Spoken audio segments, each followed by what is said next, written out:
Don't do it, Goblin! We are who we choose to be. Now choose! No!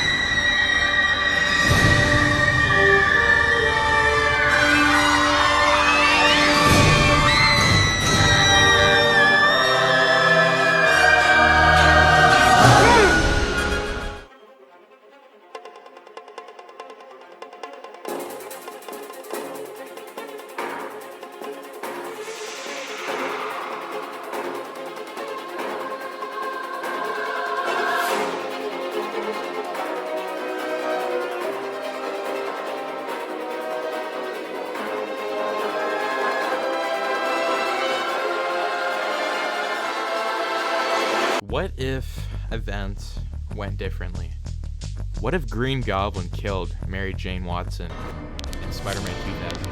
Now, events play out just as the original universe. Until this time, Green Goblin instead keeps Mary Jane on the building. He's like, you know, we're not going to go through with this plan of, you know, the choice of saving both people.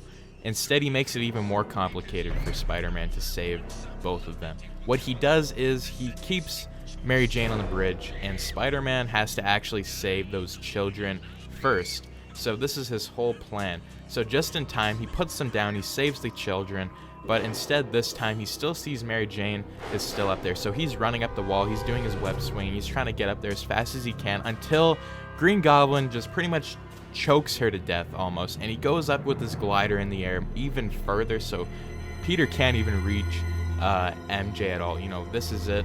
And Green Goblin is laughing like crazy. You know, he's laughing, and while he does that, he throws her right off the building. Spider-Man in time grabs her by his webs, but then you hear a snap.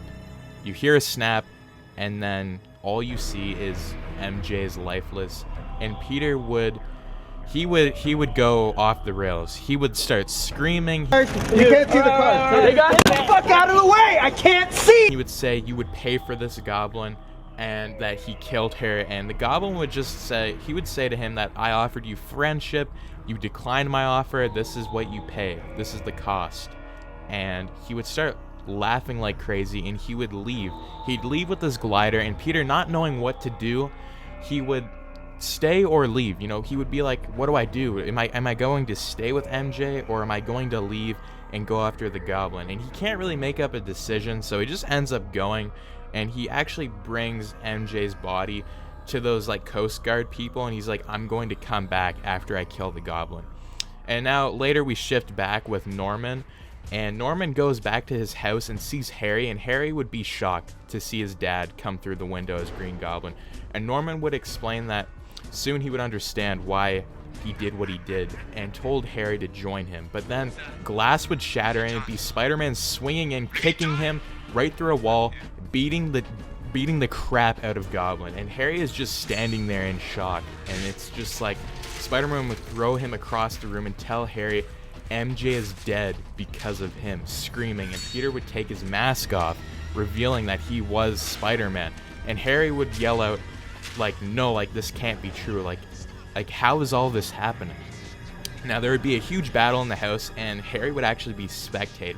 Now, Spider-Man would get the upper hand and just beat Goblin to death, and then he would look at Harry and stop, and he'd come back to his senses, remembering what Uncle Ben told him. Just because you can beat him up doesn't give you the right to. And he'd be like, no, I can't do this. I'm not going to become just like the Goblin, like a criminal. He's not going to kill him.